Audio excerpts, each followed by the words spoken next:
Okay, hello everyone who's joining us. This is a session on intentional communities. Intentional communities Okay, hello 101. everyone. So we're going to be starting by learning about what intentional communities are, how you can find them, how you can visit them, should you consider joining one or possibly starting a community. And my name is Cynthia, and I'm going to be the presenter for our session today. So, hi to everyone who's joining us live, as well as for the people who are watching our recording later. I'm going to start by sharing my screen, and hopefully, you can see that now.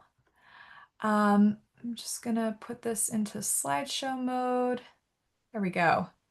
Yeah, so once again, Intentional Communities 101. We're going to be going over the basics, all about ecovillages, co-housing, co-living, all these different terms that describe how people are choosing to live together with intention. And I want to make a lot of time at the end to answer your questions about community living. Anything that you've been curious about, things that could support you in your personal life and journey as you explore this topic, as well as things about the communities that exist out there around the world. I have also, as part of this presentation, a section that's going to be a little bit of a virtual tour exploring some of the key communities in this movement and looking at the different types.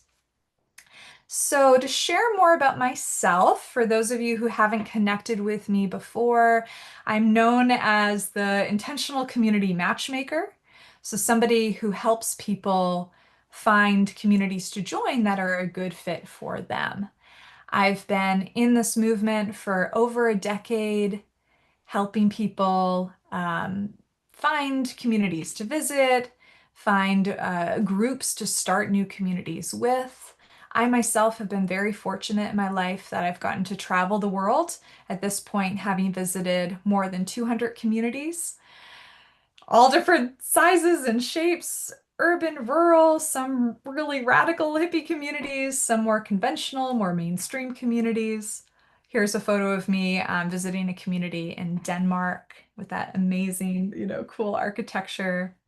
And this is actually a photo in the corner of the community where I live and our autumn harvest a few years back. These are more photos of the community where I live. So I spent most of my 20s traveling, being this nomad person, visiting communities, connecting with the movement. And about 5 years ago, I settled into the community where I live in Vermont. So we are called Headwaters Eco Village. We are 8 households on 15 acres of land in central Vermont. This is a photo of our big community garden and all the kids running around. And this is like basically a typical afternoon here in the community where I live. The garden is a major focal point. It brings us together. It gives us wonderful vegetables. And of course, here in Vermont, we have a strong winter, which is the photo you see in the corner there. One of the unique things about the community where I live is that when you join, you buy a piece of land and then you build your own house. So that's kind of atypical. Most intentional communities, when you join, you're buying or renting existing homes or an existing dwelling. But I really wanted to build my own house. That's one of the reasons why I chose this community. In addition to them being located near where I have family, I really wanted to be in a community where there was lots of families living on the land, growing food, and where we could each create our own dwellings. So this is a photo of me about 5 years ago when we were starting construction on my house. That's me up in the scaffolding. It has been a labor of love. It's still not done. I'm still working on the house. They say when you build your own house, it's never done. But I'm also doing a lot of interesting things, hand shaping the interior with natural plasters, clay and lime plasters. So that's been I love the outcome, but a lot of work to make happen. Here's a photo of what the house looks like nowadays. So definitely coming along. One of the beautiful things about living in a community where people are building their own houses is we're all able to support each other in that big endeavor. And this is actually a photo here of a neighboring community in Vermont. They came one day and did a little work exchange with me. Just had so many family and friends and neighbors who have helped to make this project happen. And whether you're thinking of building your own house or just want to live in a community and buy a house that's already made, that level of support and care and sharing of resources and tools and emotional support and know-how, that is fairly universal in all intentional communities. And I think that's one of the real benefits and gifts that intentional community living can offer is a deeper level of support for what you want to do in your life. All right, so that's a bit about me and my story. Now I want to shift it into you and your intentions for intentional community. Like, why do you want to live in community? What is drawing you here to explore this topic today? Maybe if you wouldn't mind for everyone listening to find the chat box in Zoom and just type in a little message there of some things that come up for you and why you're looking at community.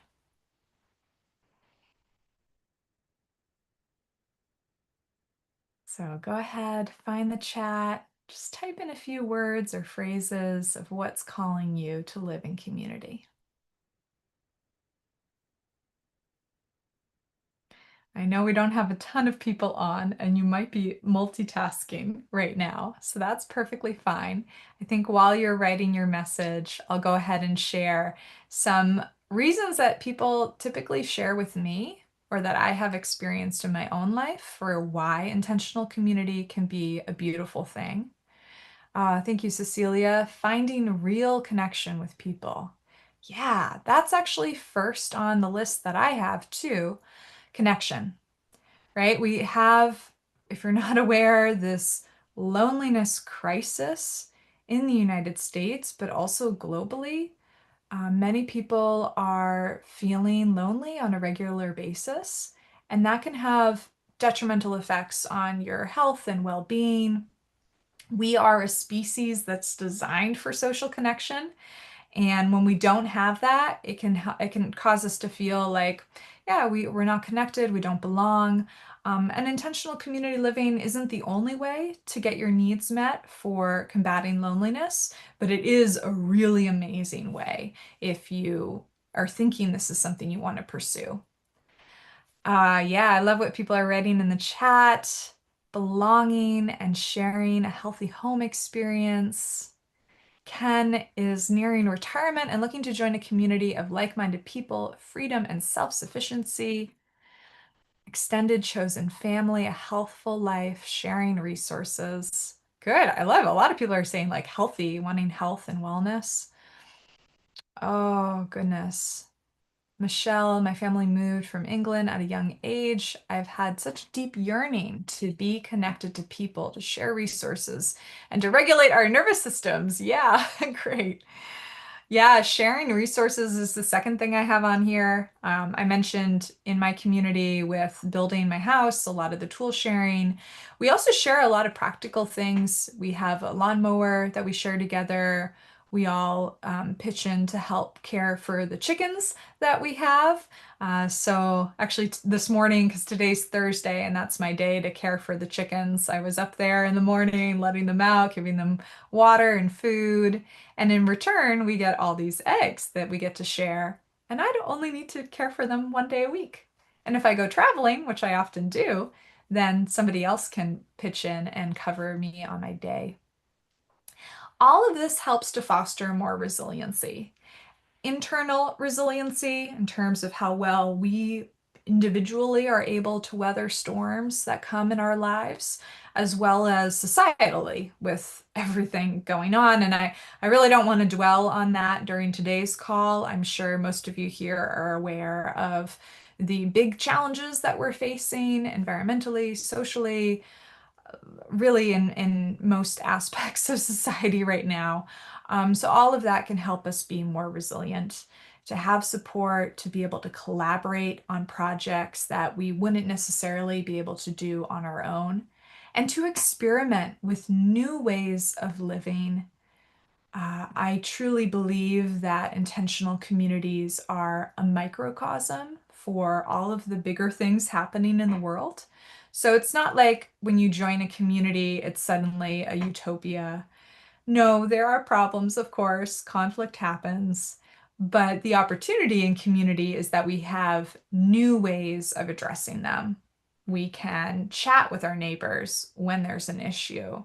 We have conflict resolution policies to be able to get through it more gracefully. And lastly on the list is fun. So here's a photo of me with the kids. We play a lot of games together on our big lawn in the summertime. We have all kinds of birthday parties and celebrations.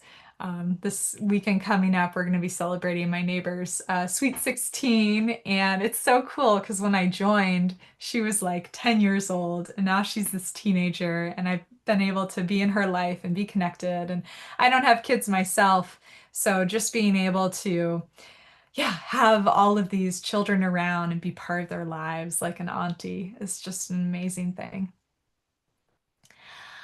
Alrighty. Oh, and I know some people are putting questions in the chat. That's awesome. I'm gonna just move through the presentation, and then at the end I'll be sure to get to those questions. So keep putting them in the chat, and we'll have them there as a parking lot to get to later. Okay, so what is an intentional community? I've been using that word a lot. It'd be good to get a common definition behind it. This is the definition that was created by the Foundation for Intentional Community. So that's the wonderful organization that has a home at the ic.org website. And their definition is that an intentional community is a group of people choosing to live together or regularly share facilities on the basis of explicit common values. So, at the core, what makes an intentional community an intentional community is these really explicit common values that are usually spelled out in a mission, vision statement, founding documents. And then everyone who joins the community is really buying into that shared set of agreements.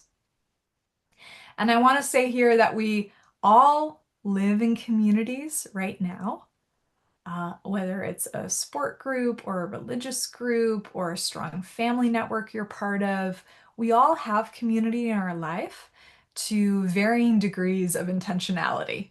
So, what we're looking at with intentional communities is like the far end of the spectrum where people are choosing to live in a place because of the other people around. And when you join a community, you have the opportunity to meet those people.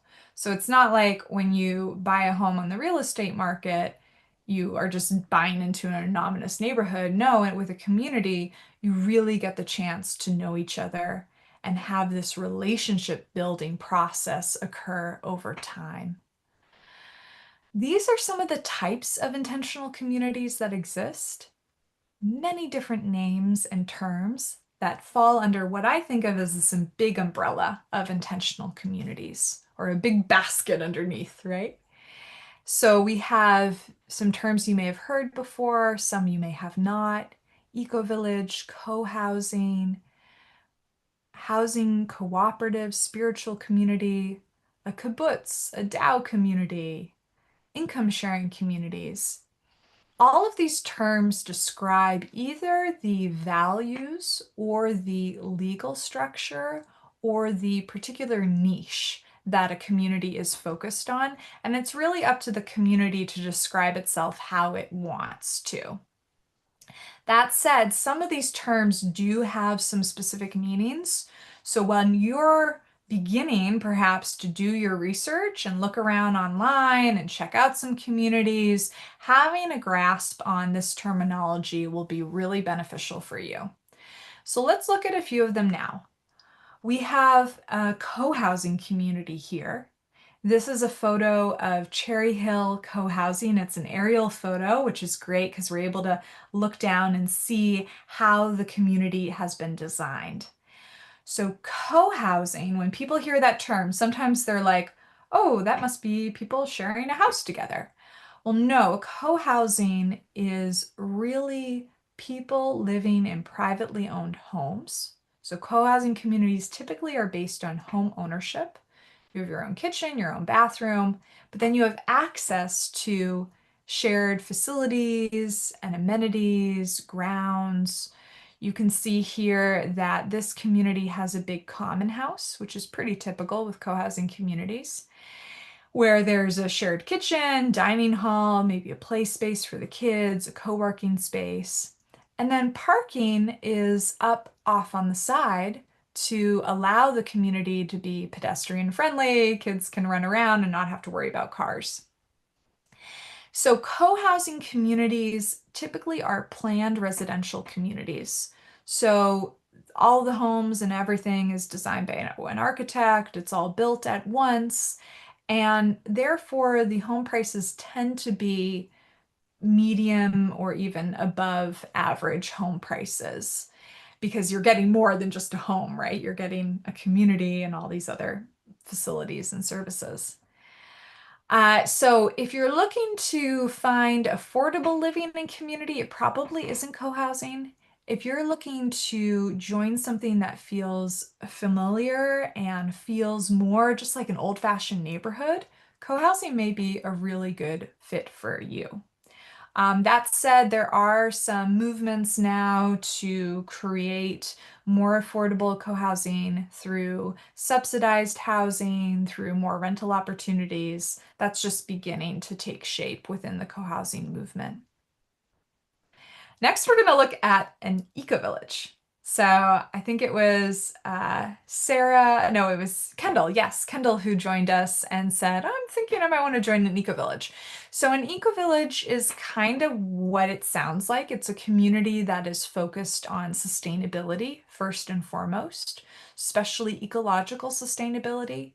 So here's an image of Dancing Rabbit Eco-Village. They are perhaps one of the most well-studied communities in terms of their environmental footprint, which is just a fraction, like a really small fraction of the average American's footprint. Dancing Rabbit is kind of on the extreme side of what you can find in eco-villages. They're really in a very rural area. There's no building codes, so people have been able to build all kinds of crazy straw bale and cob structures. They have a car sharing program, so you usually don't have your own private vehicle, but you're using vehicles that are shared as a community. And this can be a wonderful way to live if you're really concerned about the environment. Here's an example of one of the largest eco-villages in the United States, Eco-Village at Ithaca, located in New York State. And this is kind of a hybrid of an eco-village and a co-housing community because the design and the construction and the ownership model is very similar to co-housing. This is actually one of three neighborhoods that exist in the community. So hundreds of people live here. But it's a co-housing community that has a really strong ecological component, which is why they call themselves an eco-village. They have three working farms, they're surrounded by conservation land, there's a lot of environmental factors considered with the design of the homes, including passive solar heating, etc. Here's an example of a very rural community that has a lot of space around, Heartwood Co-housing, 600 acres of land. They are actually right now in their second phase of development. If you're keen on buying into a community, they're actively looking for people right now. So an example of a rural community. Here's an example of an urban community. Sometimes people think, oh, intentional communities, off in the woods somewhere, isolated. No, most intentional communities are really well connected and need to be with their surroundings.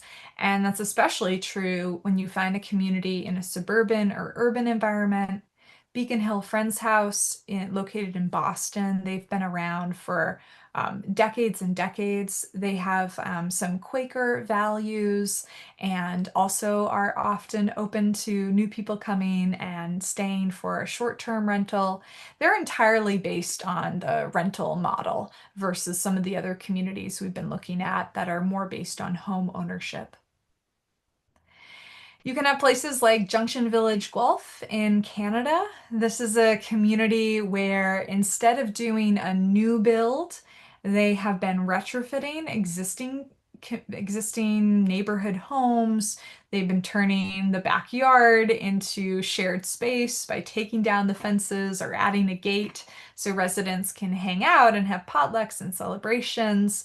So there's many different ways that intentional communities can be created. It's not always developing a raw piece of land. Sometimes it's working with existing infrastructure and retrofitting or reconfiguring or bringing things more into collective ownership. Here's an example of a elder community called Elderberry. I love that name, in North Carolina. So most of the communities we've been looking at are multi-generational, many different generations living together. Elderberry is a 55 plus community, so there's a percentage of the residential population that is age restricted. And for some people who are in the later years of life and looking to retire in community, you might be thinking, oh, I really want a multi-generational community. That's really what I want. I would just invite you to consider a senior community. Sometimes we have a bad impression of them because we only know like the Florida retirement community model. Intentional communities are quite different from that. There are, first of all, shared ownership of the buildings and spaces. There is the shared maintenance of those spaces, so everyone pitching in to care for them together, and the very thoughtful design for aging in place, which a lot of these multi-generational communities aren't really thinking about how to design the spaces to be accommodating for aging in place. And you find that in senior communities, you also find a lot of family visiting and young people around. You're not just going to be stuck with folks who are in your age category all the time. So that's my plug for senior communities because they can be an awesome option for elders who want to live in community. Lama Foundation in New Mexico. This is an example of a community that is focused on spirituality. So that's a whole big category of this movement of religious communities, spiritual communities of all faiths and traditions. Lama Foundation is well known for one of their key expressions is community is the teacher. They welcome teachers from around the world to come and offer retreats and workshops here. But for them, the practice of living in community is an amazing teacher and spiritual practice. All right, now we can have communities that are outside of the US. I know we've mostly been focused on North America. Here's an example of Alegria Ecovillage in Costa Rica. Beautiful tropical design. A lot of expats who are moving to Costa Rica right now. We're going to talk more about that soon. Um, you can have places like Torre Superiore in Italy. Whole movement of ecovillage. The ecovillage movement is so strong in Europe.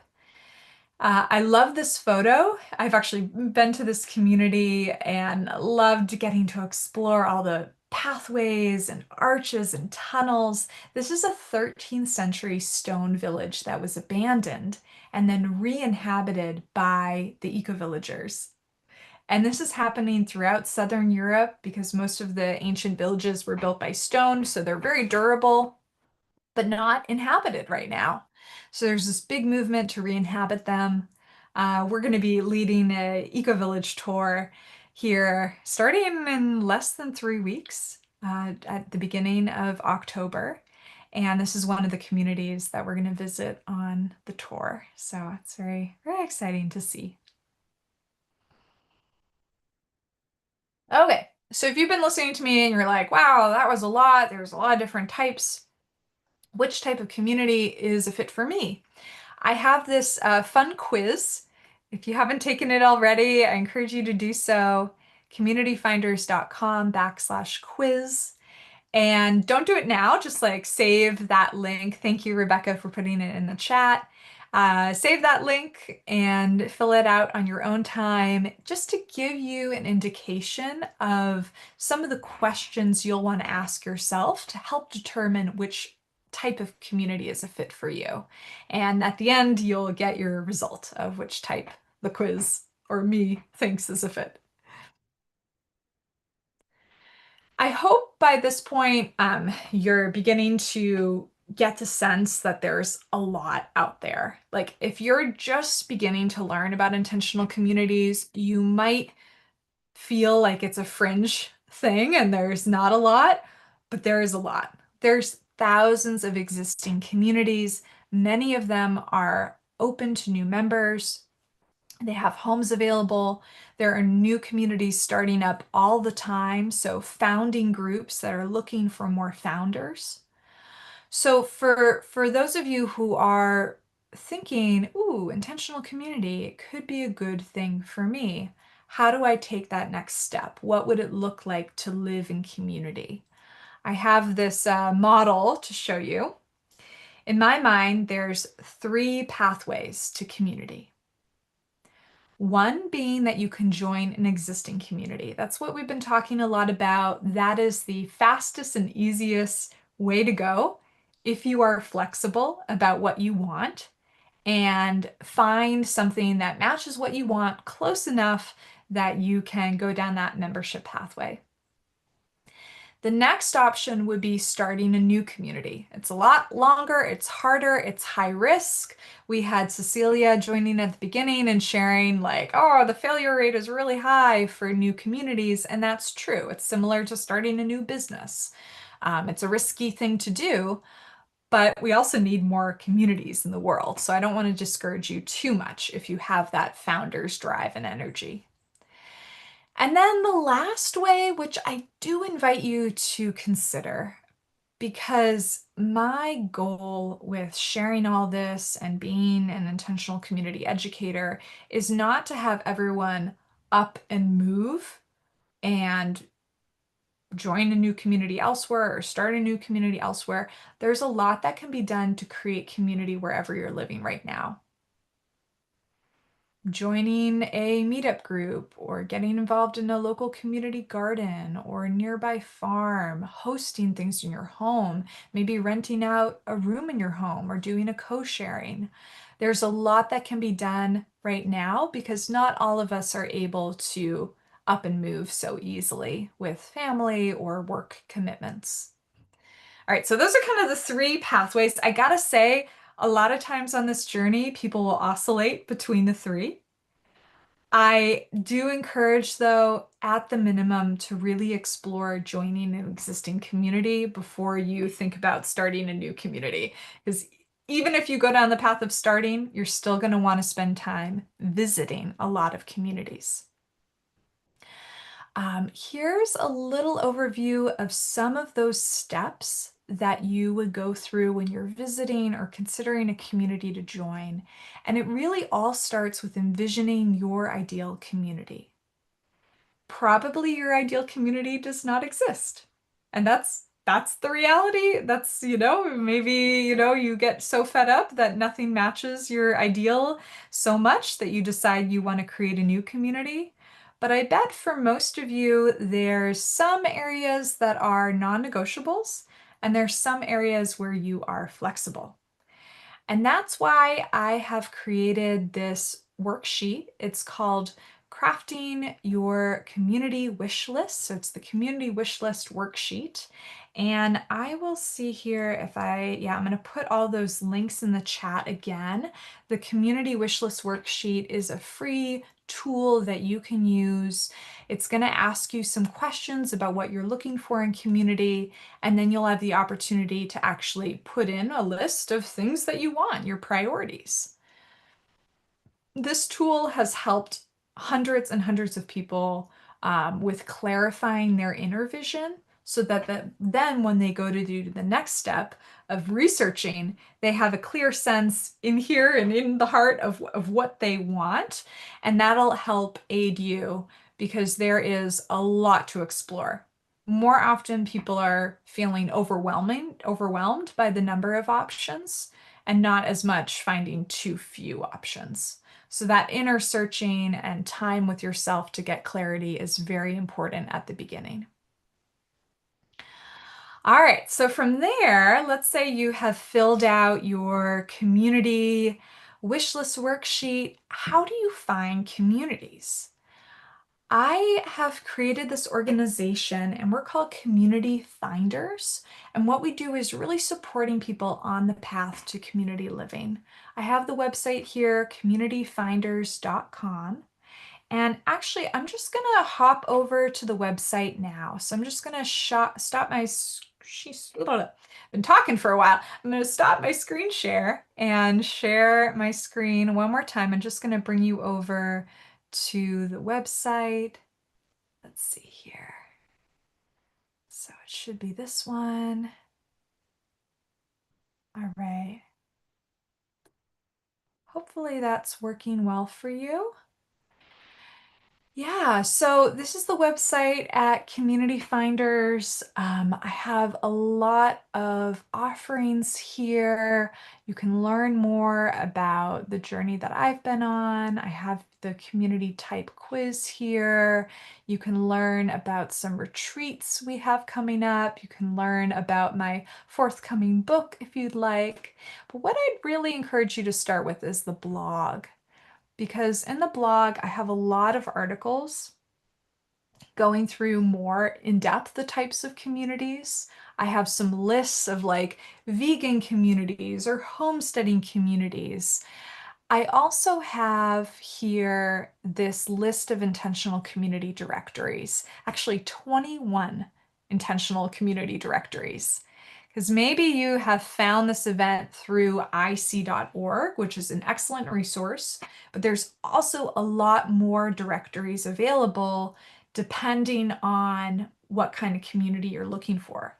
Like a tiny house community. There's a directory of communities, hundreds of communities just that are tiny house villages, co-housing communities, ecovillages, etc., etc.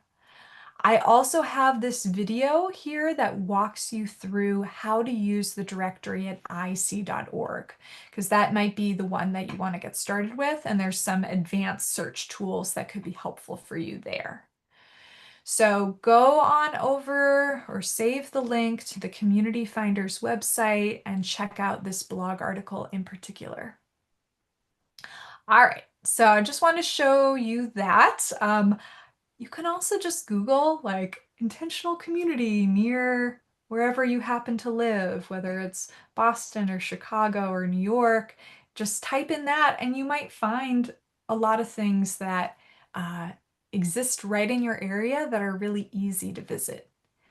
Because I want you to start thinking of like the next step, which is actually going and visiting some communities.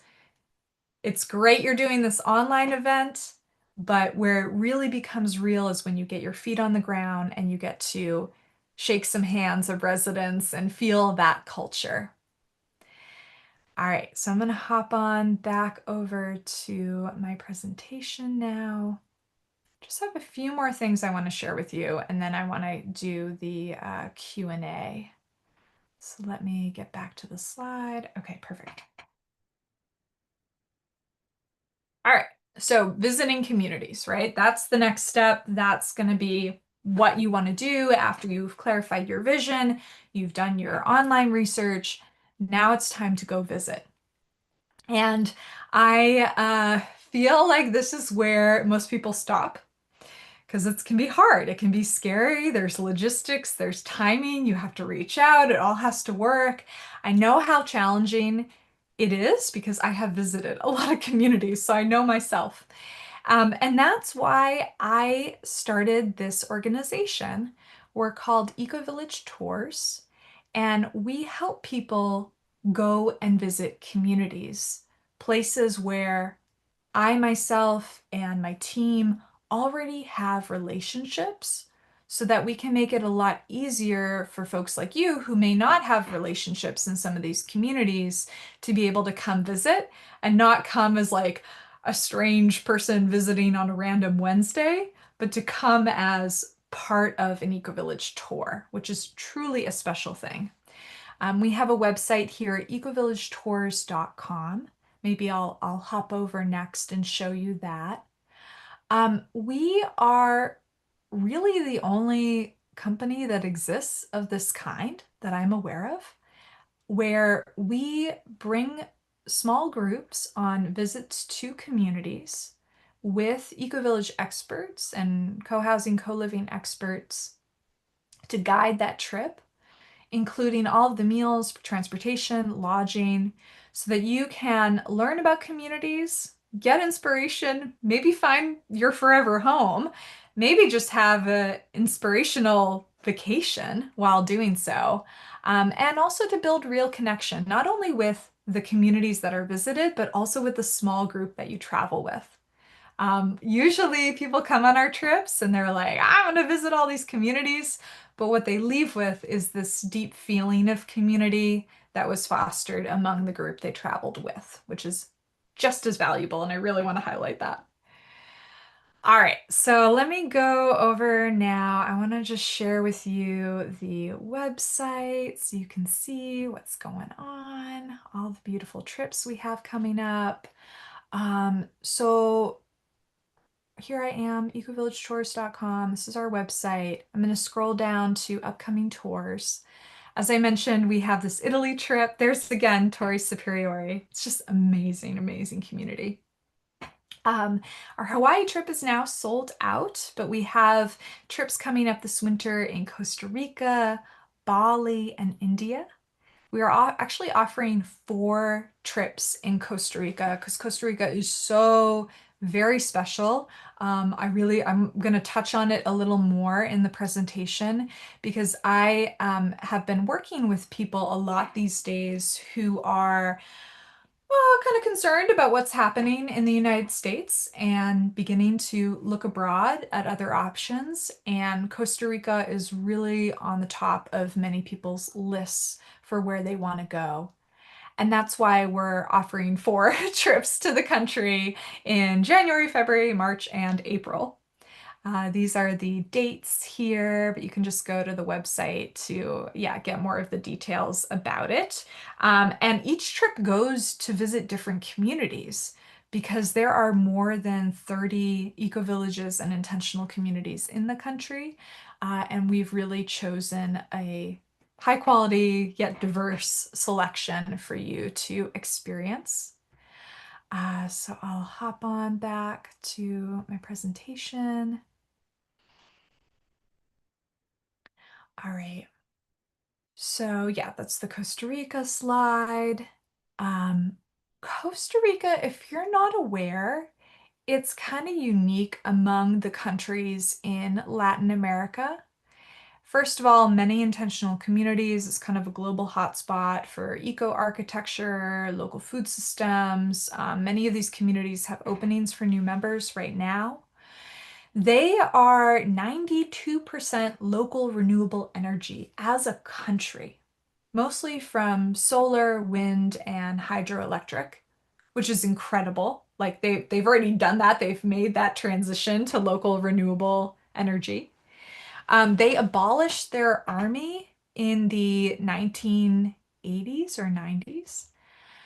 So it's a country that's really focused on peace, and instead of investing all of its money in its military, investing that into social services and increasing the quality of life of the people who live there, as well as welcoming in people from around the world who want to move to Costa Rica. warm tropics, but you got all these elevations, so you can find like the elevation and the temperature that's good for you. And they're making it even more easy to stay long term.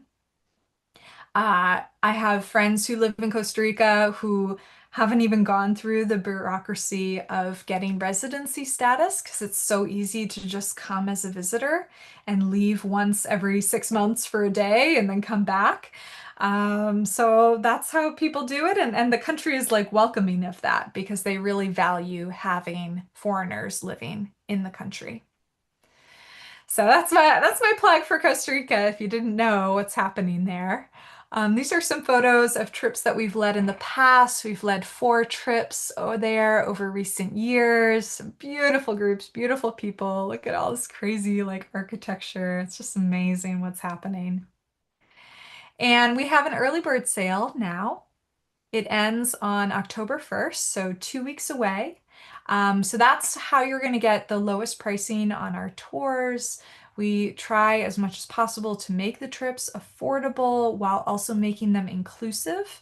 So all you need to do is get yourself there to the airport, and we pick you up and take care of everything else.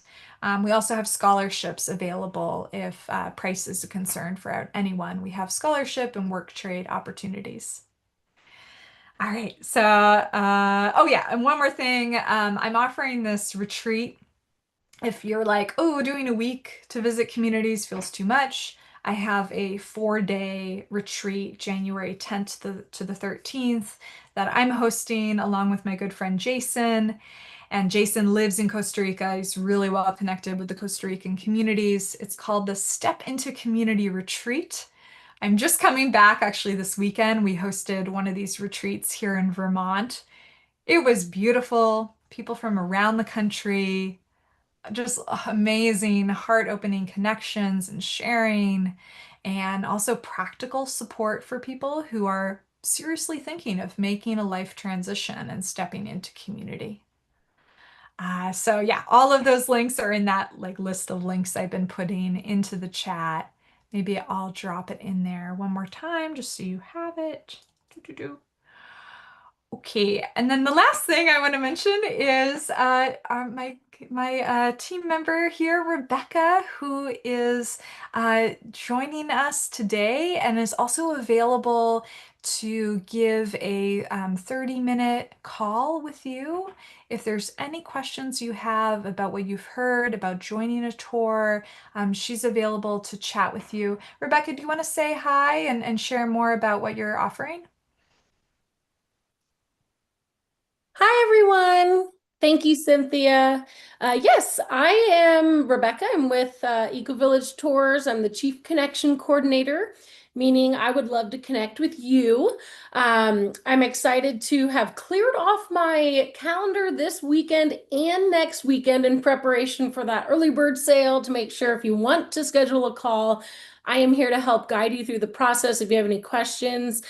We do have a really awesome tour lineup for 2026. And if you want to lock in the best price, of course, you'd want to do that before October 1st. So feel free to book a session with me and I can help place you on the right Eco Village tour. I can speak from firsthand experience. I went to my first Eco Village ever in 2016. It was Earth Haven Eco Village and I had planned everything myself. And I'll just speak from that experience. It's a lot. You know, if you rent a car, figure out where you're going to stay, line it up with if they offer public tour, or coordinate with folks who live in the community. If they don't, it's a lot of logistics. And so I just want to share, this is something that's really nice because it takes that headache out of the equation for you. And you simply sign up, you show up. And all the meals, all the lodging, even accommodations, for transportation are provided. So you really have this amazing immersive experience where you can fully experience, visiting various communities and be in a headspace where you can kind of, soak up all the information and enjoy yourself and not have to worry about all the logistical side of things. And then I will also share, I actually went on the Costa Rica Eco Village tour myself before I was formally working with Eco Village Tours. And I just want to share from first ex hand experience that that was a very transformative experience for me. I was able to not only connect with the folks who had signed up for the tour, we were kind of like a traveling intentional community as we went to all the different eco villages, but also just to, have those delicious meals prepared at the hands of community members, sourced from the land and connecting with, the local culture. It was such a cool experience. And so I hope that you all will consider it if you think it resonates with you. And if you want to book a call with me, I just posted my link. So feel free to lock in a time slot this weekend. You can also email me, of course, Rebecca@ecovillagetours.com. And if you're not available this weekend, that is our phone number, 734-245-8745. I always try to answer on the first ring. If you leave a voicemail, if I'm not available, I'll call you back within 24 or 48 hours. So I hope we can connect soon. And thank you for letting me share. Awesome. Thank you, Rebecca. Ah, really appreciate you doing this work. All right. Yeah. Oh, one more slide here. Here's some more links. The blog, communityfinders.com/blog. Here's my email address as well if you want to write to me, Cynthia@communityfinders.com. I will do my best to respond to you promptly. There's been a lot of interest, as you can imagine, in community living. It's like this movement is just growing and growing. There's so much. So do take a look at the blog and see if there might be an answer to your question there first. And if you don't find what you're looking for, happy to connect with you and support you on this pathway. And thank you so much for taking the time to be here today and listening. And I know it was a lot. Hopefully, you took some notes. We're going to send out the recording in a follow-up email as well as the links that we've been putting into the chat. Okay, so very good. We just have a few minutes left now, and I want to see if there were any questions. I know there were some in the chat. If anyone feels like they may want to unmute and ask a question out loud, feel free to do so. Otherwise, I'm going to take like a quick scan back through and see, as I think some people had questions. I had asked a question, so I wanted to know if you've ever heard of anyone doing like a co-housing or co-living for like a recovery community, like in addiction recovery or alcoholism recovery type of community. Have you ever heard of that, like an intentional community around that? Yeah, I have. Not that many though. Um, Okay. I would say, you know, and this is a good distinction. I feel like you can have centers for recovery that have a strong community component, and they're really set up and designed to support people who are going through that life process versus an intentional community that may have people who are in addiction recovery and they might be able to support to a certain degree, but they're not really set up for that, you know? It would So, be mhm. So it would be like to start one. So my husband and I, we own 5 recovery homes. They're not near each other right now, but there's a little piece of land behind one of our homes that we already own that we were thinking about buying, and then building houses on there for people who are newly in recovery, and then different levels for depending on how long they have or what their needs are. But then within the middle of it being a community center for the people in recovery, to do meetings or intensive outpatient or whatever they need to do, as well as like a playground for kids and things like that, because we have kids, younger kids as well. Mhm. So we were just wondering, is that something that would be even categorized as an intentional community, or would that be something that's completely different? How we run our recovery homes right now, it's a family style. Every people live there for 6 months to a year, but it's a family style living where we cook dinners together, we have dinners together, we cook and clean. We take turns doing those things within our homes. So it's like living together in a regular family home, except for obviously it's different people living in the same home together with common goals of beating addiction, and then gaining some recovery within that time frame and learning some life skills and different things like that. So we are trying to see if that would even be considered a co-living or co-housing community or intentional community, or if it would just be something completely different. Wow, Sarah, that's amazing work that you're doing. And it sounds like, from what I've heard, those types of group homes would definitely count as an intentional community. But Okay. there's nobody writing the rule book, so to speak. It's up to each community to decide, are we intentional or not? What are Right. our values? How do we structure and function? But it definitely sounds like what you're describing is an intentional community. Okay, Hey, awesome. Thank you. Sarah. Sarah, my name is Ashley. I think what you're saying is great. And I'm just curious what part of the country you guys are located in. We actually live in Houston, Texas, in the United States. Oh, okay. Well, we should connect. I would love to share some ideas with you about what you guys are doing. As I also am interested in um, furthering the advancement and in a more meaningful way that actually works and lasts and really helps people not to repeat any of the cycles. Right. And so, what's the best way for us to connect? Yeah. I'm Maybe putting my you guys number in want the to, chat. yeah, use the chat to do that. Okay, cool. All Yeah. right, thank you. Awesome. Good. Okay, great. Thank Yeah, you. yeah, thank you as well, Sarah. I think a lot of these other questions people have had are about the types of communities that exist. I see, communities focused on children, communities that have a high level of diversity. I think the short answer for all of that is yes and yes. All of those different types exist.